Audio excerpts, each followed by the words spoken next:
السلام على الحسين وعلى علي بن الحسين. بسم الله الرحمن الرحيم. الحمد لله رب العالمين، الصلاة والسلام على أشرف الأنبياء والمرسلين سيدنا ونبينا وشفينا مولانا مولى الثقلين جد الحسن والحسين أبو القاسم محمد. اللهم صل على محمد وآل محمد. بسم الله الرحمن الرحيم. اللهم صل وسلم وزد وبارك على صاحب الدعوة النبوية والصالة الحيدرية والإسمة الفاطمية والحلم الحسنية والشجاعة الحسينية والعبادة السجادية والمعاثر الواقرية والآثار الجعفرية والعلوم الكاظمية والحجج الرضوية والجود التقوية والنقابة النقوية والحيبة العسكرية والغيبة الإلهية أبو القاسم محمد. اللهم صل على محمد وآل محمد. بسم الله الرحمن الرحيم. اللهم كل وليك الحجة ابن الحسن صلواتك عليه وعلى آبائه في هذه الساعة وفي كل ساعة وليا وحافظا وقائدا وناصرا ودليلا وعينا حتى تسكنه أرضك طوعا وتمتعه فيها طويلا. اللهم صل على محمد وآل محمد وعجل فرجهم. بسم الله الرحمن الرحيم. وما خلقت الجن والإنس إلا ليعبدون. صدق الله العلي العظيم. عزیزان گرامی، آج سلسلہ مجلس کی 8ویں مجلس ہے. گفتگو کا عنوان حسینی طرز زندگی، کہ ایک حسینی کو، ایک علی والے کو، ایک اہل بیت کے ماننے والے کو کیسا ہونا چاہیے، اس کی زندگی میں کیا رول ہونا چاہیے، اس کے کردار کو کیسا ہونا چاہیے، اس کا معیار کیسا ہونا چاہیے، کہ آپ اور ہم اہل بیت سے محبت کرنے والے ہیں، ولایت رکھنے والے ہیں، جانثار ہیں، فداکار ہیں، مولائی ہیں، عاشق ہیں، اور یقیناً ایک علی والے کے لیے ضروری یہ ہے کہ جیسا کردار ان کا تھا ویسا کردار اپنانے کی کوشش کی جائے. الحمدللہ پڑھا لکھا مجمع ہے، حسینی طرز زندگی کے حوالے سے گفتگو ہے کہ اگر ہم اب تاریخ کا جائزہ لیں تو رسول خدا صلی اللہ علیہ وآلہ وسلم کی زندگی میں ہمیں ایسے بے شمار واقعات ملتے ہیں کہ سرزمین مکہ، سرزمین عرب، جب رسول نے تبلیغ کا کام شروع کیا، خدا کی وحدانیت، اپنی نبوت کا اعلان جب کیا، تو بارہا ان پر تشدد کیا گیا، انہیں اذیتیں پہنچائی گئیں، انہیں پتھروں سے مارا گیا، وہ لہو لہان ہو جایا کرتے تھے، لیکن ان کا معیار یہ تھا، ان کا کردار یہ تھا کہ کبھی بھی انہوں نے اپنی زبان پر شکوہ نہیں کیا. ہمیشہ یہ کہتے تھے، پروردگارہ میری قوم کو ہدایت دے، میری قوم نہیں جانتی میں تیرا بھیجا ہوا پیغمبر ہوں. واقعہ بارہا سنا ہوا ہے، لیکن میں نتیجہ عرض کرنا چاہتی ہوں کہ خاتون جو ہمیشہ آپ پر کوڑا ڈالا کرتی تھی، معیار یہ تھا، مزاج میں بسا ہوا تھا کہ محمد کو اذیتیں دی جائیں، انہیں تکلیف پہنچائی جائے. تو روزانہ کی روٹین تھی یہ، اس کا معمول ہی یہ تھا کہ جب محمد یہاں سے گزریں اس گلی سے تو میں ان پر کچرا پھینکوں گی، نعوذ باللہ. تو روزانہ کی روٹین تھی، روزانہ کا طریقہ یہ تھا، روزانہ کا رد عمل یہ تھا، لیکن میرا نبی خاموش تھا. اچھا، اس جگہ ہم اور آپ ہوتے تو پھر کوڑا تو بڑی دور کی بات ہے. غلطی سے اگر کوئی ہماری جانب یوں پیپر فولڈ کر کے غلطی سے آ جاتا ہے تو پھر ہماری آنکھیں نکل جاتی ہیں، اور کیا کہتے ہیں، ہمت کیسے ہوئی تمہاری، تم نے ہماری طرف یہ کیسے پھینکا. اگر سامنے والا بندہ معافی تلافی بھی کرے تو پھر بخشش کی کوئی گنجائش نہیں ہوتی ہے. لیکن یہ کردار ہے محمد عربی کا، یہ مزاج ہے اہل بیت کے گھرانے کا. تو رسول خاموشی سے گزر جایا کرتے تھے، زبان پہ اف تک نہ کہتے تھے. عالم یہ تھا کہ وہ روزانہ ڈالتی تھی، میرا رسول خاموش رہتا تھا. ایک دن جب اس نے کوڑا نہیں ڈالا تو رسول نے اپنے صحابیوں سے پوچھا کہ کیا بات ہے، آج اس خاتون کا عمل بدلا بدلا سا ہے. تو بتایا گیا یا رسول اللہ وہ خاتون بیمار ہے، علیل ہے. اچھا دیکھیے کردار اہل بیت. پھر اپنے مزاج کو دیکھیں گے ہم. اگر ہم اور آپ ہوتے تو شکر اللہ میاں، شکر اس نے آج ہمیں معاف رکھا، ہم بچ گئے. لیکن یہ محمد عربی کا کردار ہے. اللہ اکبر. کہ جب پتا چلا وہ خاتون علیل ہے، بیمار ہے، تو اس کے گھر گئے. اچھا دیکھیے جب وہ خاتون کے پاس گئے تو اس خاتون نے یہ محسوس کیا کہ محمد کو موقع ملا ہے اور وہ موقع کا فائدہ اٹھانے کے لیے آئے. لیکن اہل بیت کبھی موقع کا فائدہ نہیں اٹھایا کرتے. کہا کہ موقع کا فائدہ اٹھانے کی خاطر شاید مجھے تشدد، مجھے اذیت پہنچانے کے لیے. رسول نے کہا پریشان نہ ہو، میں تجھے اذیت پہنچانے یا تجھ سے کوئی بدلہ لینے نہیں آیا. اللہ اکبر. رسول کیا فرما رہے ہیں کہ میں تیری عیادت کے لیے آیا. بہت بڑی بات. ہم میں اگر آپسی رنجش ہو جاتی ہے، بدگمانیاں ہو جاتی ہیں، اگر کسی کے دل میں کھٹاس آ جاتی ہے اور پتہ چلتا ہے کہ فلانا بیمار ہے، علی لمحے چلو اچھا ہوا ہمارے ساتھ انہوں نے ایسا کیا تو اللہ نے انہیں سزا دی. یہ تو ہمارے معیار ہوا کرتے ہیں. لیکن یہ اہل بیت کا کردار اور اہل بیت کی روش ہے جو اپنے دشمن کے گھر پہ بھی جا کے ان کی عیادت کر لیا کرتے ہیں. تو اس خاتون نے جب دیکھا کہ محمد کے ساتھ میں نے اتنا بد سے بدتر سلوک کیا لیکن محمد میری عیادت کے لیے آئے ہیں، تو کیا کہا اس خاتون نے کہ میں تو اتنا برا سلوک آپ کے ساتھ کرتی رہی لیکن آپ میری عیادت کے لیے آئے ہیں. تو رسول نے کیا کہا، وہ تیرا کردار تھا جو تو نے ادا کیا، یہ میرا کردار ہے جو میں ادا کر رہا.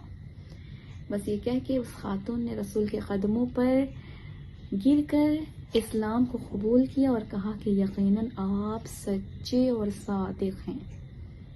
کیا خوب کسی شاعر نے کہا کہ نہ تو لشکر نے نہ تلوار نے جیتی دنیا، نہ تو لشکر نے نہ تلوار نے جیتی دنیا، اے نبی آپ کے کردار نے جیتی دنیا. اور اپنے دشمن کے بھی گھر جا کے عیادت کی ہے، اپنے دشمن کے بھی گھر جا کے عیادت کی ہے. اس طرح احمد مختار نے جیتی دنیا، اس طرح احمد مختار نے جیتی دنیا. اور واللہ یہ کردار اہل بیت ہے، یہ کردار محمدی ہے. آپ رسول خدا کے کردار کو دیکھیں، امام حسین علیہ السلام کے کردار کو دیکھیں کہ حر نے پانی بند کر دیا ہے، راستہ روک لیا ہے امام کا راستہ روکا ہے حر نے.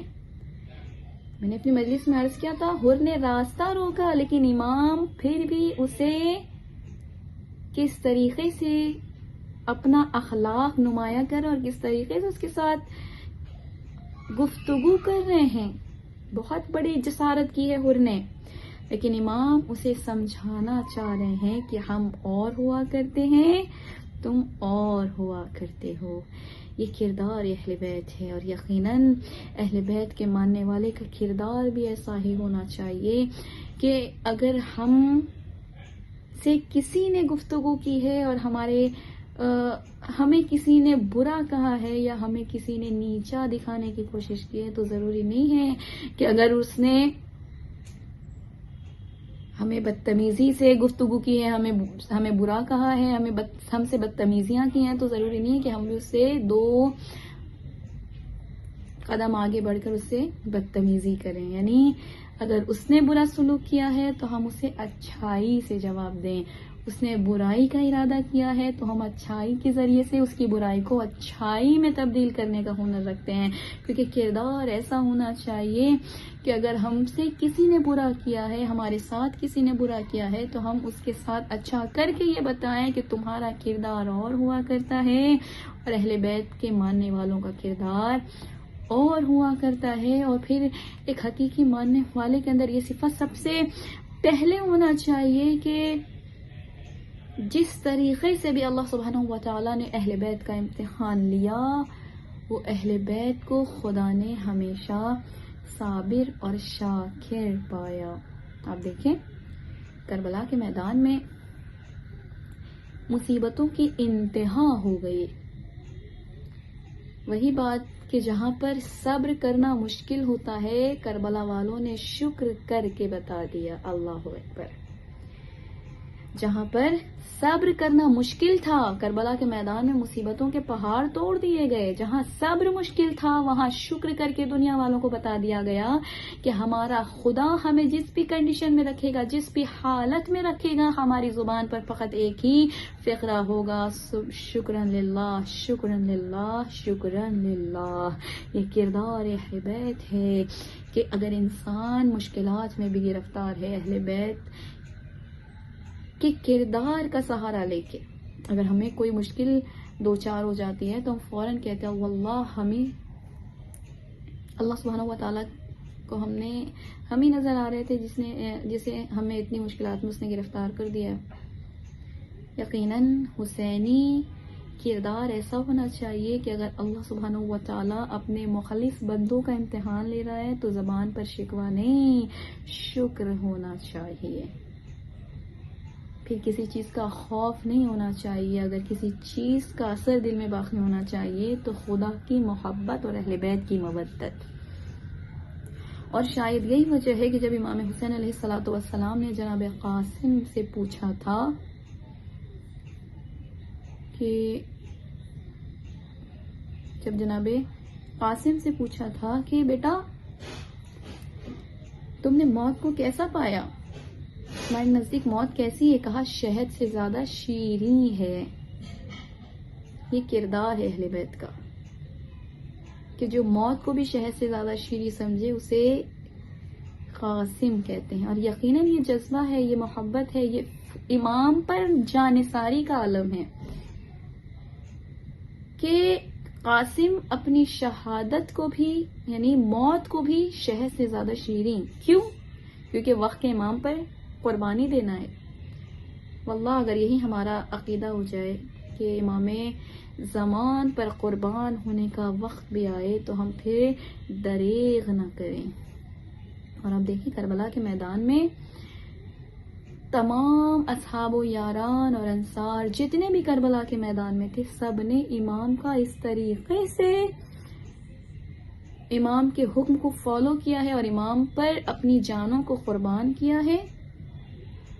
آپ مولا عباس کی تاریخ اٹھا کے دیکھیں. جناب عباس نے چونکہ اپنے وقت کے امام کی اطاعت کی تھی اور اپنے وقت کے امام کی اطاعت یہ سوچ کے نہیں کہ امام حسین کی کہ یہ میرے بڑے بھائی ہیں, نہیں,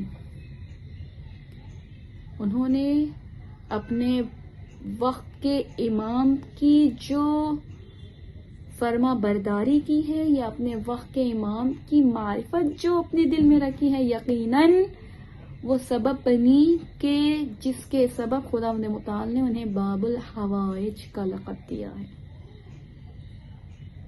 کہ جن کے لیے سب سے امپورٹنٹ اور سب سے اہم جو چیز تھی وہ امام کا حکم تھا.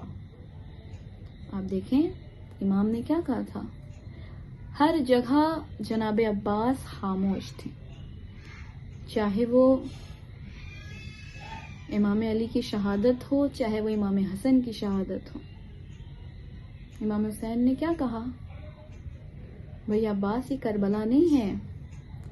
شہادت حسن کے ٹائم پر بھی امام حسین نے کیا کہا, جب لاشے پر جنازے پر تیر کی بارش ہوئی تب بھی امام نے کیا کہا تھا مولا عباس سے, اے عباس یہ کربلا نہیں ہے. یعنی امام حسین بار بار انہیں یہ احساس دلا رہے تھے کہ یہ کربلا نہیں ہے. یعنی مولا عباس اپنے آپ کو مکمل طریقے سے کربلا کے لیے پریپیئر کر رہے تھے, آمادہ کر رہے تھے. نہیں یہاں پر میں نے انتقام نہیں لیا یا یہاں پر میں نے تلوار نہیں نکالی تو میں کربلا کے میدان میں. لیکن حکم امام, اطاعت امام کی اطاعت اس قدر تھی کہ پوری زندگی کربلا کا انتظار کیا. اور جب کربلا کی سرزمین پہ پہنچے ہیں تو امام حسین نے کیا کہا تھا, اے عباس جنگ نہ کرنا. اللہ اکبر, کیا کہا تھا, جنگ نہ کرنا, جنگ نہ کرنا. اور یقیناً یہ سبب بنا تھا کہ جب امام حسین علیہ الصلوۃ والسلام نے مولا عباس سے کہا عباس جنگ نہ کرنا، تو امام حسین سے مولا عباس نے کہا آقا جنگ تو نہیں کروں گا لیکن پانی لانے کی اجازت تو دیجیے۔ پانی لانے کی اجازت مل گئی۔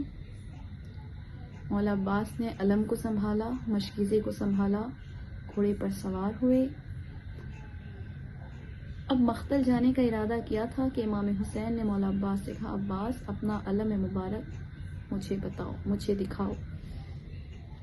امام حسین نے مولا عباس کے علم مبارک کو لیا۔ علم مبارک پر لکھا ہوا تھا نصر من اللہ فتح قریب، اسے مٹایا، اس پر لکھا انا للہ و انا الیہ راجعون، انا للہ و انا الیہ راجعون۔ بس یہ کہہ کر امام حسین نے مولا عباس سے کہا اے عباس جاؤ پانی لے کر آؤ۔ اب بس یہ عالم تھا۔ مولا عباس میدان کارزار کی طرف روانہ ہوئے۔ یہاں پر سکینہ خیمے میں بچوں کو آمادہ کر رہی اور کہہ رہی ہے بچوں دیکھو، سب سے پہلے علی اصغر پانی پیے گا، سب سے آخر میں سکینہ پانی پیے گی، میرے چچا نے وعدہ کیا ہے پانی لے کر آئیں گے، تم پریشان نہ ہونا، میرا چچا پانی لے کر آئے گا۔ کنیزان زہرا یہاں سکینہ بچوں کو سنبھال رہی ہیں، وہاں مولا عباس میدان قتال میں روانہ ہوئے، نہر فرات میں کا رخ کیا، مشکیزے کو پر کیا، عالم مبارک کو سنبھالا۔ عالم یہ تھا جب نہر فرات سے باہر آئے، پانی لے کر خیمے کی طرف روانہ ہوئے، ایک ظالم نے دایاں بازو قلم کیا، مشکیزے کو بائیں بازو میں سنبھالا، پھر بایاں بازو قلم ہوا، مشکیزے کے تسمے کو دانتوں میں سنبھالا، عالم سرنگو ہوا۔ اب ایک مرتبہ مولا عباس کی ایک ہیاس ہے خدا پانی خیمے حسینی تک پہنچ جائے، بچے بڑے پیاسے ہیں، میری سکینہ بڑی پیاسی ہے۔ بس یہ کہہ کر ایک تیر مشک سکینہ پر لگا، ایک ظالم نے تیر مولا عباس کی آنکھوں میں مارا، ایک آنکھ میں تیر ہے، یہاں مصیبت کی انتہا ختم نہ ہوئی۔ تصور کر کے گریہ کیجیے گا کنیزان زہرا، اگر ہماری آنکھوں میں کچھ چلا جاتا ہے ہم پریشان ہو جاتے ہیں، اپنے ہاتھوں کے سہارے سے اپنی آنکھوں کو صاف کر لیتے ہیں، مگر وہ عباس کیا کرے جس کے بازو سلامت نہیں ہے۔ میرے مولا نے اپنے سر کو دونوں زانوں کے درمیان جھکایا تاکہ تیر کو آنکھ سے نکال سکے، بس جیسے ہی سر کو جھکایا خدا لعنت کرے اس ظالم پر، اس ظالم نے ایک گرز مولا عباس کے سر پہ مارا، سر عباس شگافتہ ہوا، خون جاری ہوا، خون آنکھ تک پہنچ گیا، عباس سے گھوڑے پہ سمجھانا گیا، زیر سے زمین کربلا پر آئے آقا میرا آخری سلام۔ میرا مولا حسین کمر پہ ہاتھ رکھے ہوئے لاش عباس کے قریب آئے، مولا عباس کے لاشے کے قریب آنے کے بعد امام حسین نے کہا اے علی، اے عباس، تمہارے مرنے سے میری کمر ٹوٹ گئی۔ بس ایک مرتبہ علم کو اٹھایا، علم خون میں بھرا ہوا تھا، علم کو لے کے خیمے کی طرف آئے، یہاں سکینہ دور سے علم کو آتا دیکھ رہی ہے، بچوں سے کہہ رہی دیکھو بچوں میرے چچا نے وعدہ کیا پانی لے کر آ رہے ہیں، علم آ رہا ہے، میرا چچا آ رہا ہے۔ کنیزان زہرا بس جیسے ہی کچھ نزدیک علم پہنچا، خون میں بھرا ہوا علم سکینہ نے دیکھا، کوزوں کو پھینک کے کہا اے بابا میرا چچا کہاں ہے؟ حسین نے سکینہ سے کہا اے سکینہ تیرا چچا ترائی کے کنارے سو گیا۔ سکینہ نے رو کے کہا اے چچا اب سکینہ کبھی پانی نہ مانگے گی، آیا ہے علم اور علمدار نہ آیا، انا للہ و انا الیہ راجعون، سیعلم الذین ظلموا ای منقلب ینقلبون۔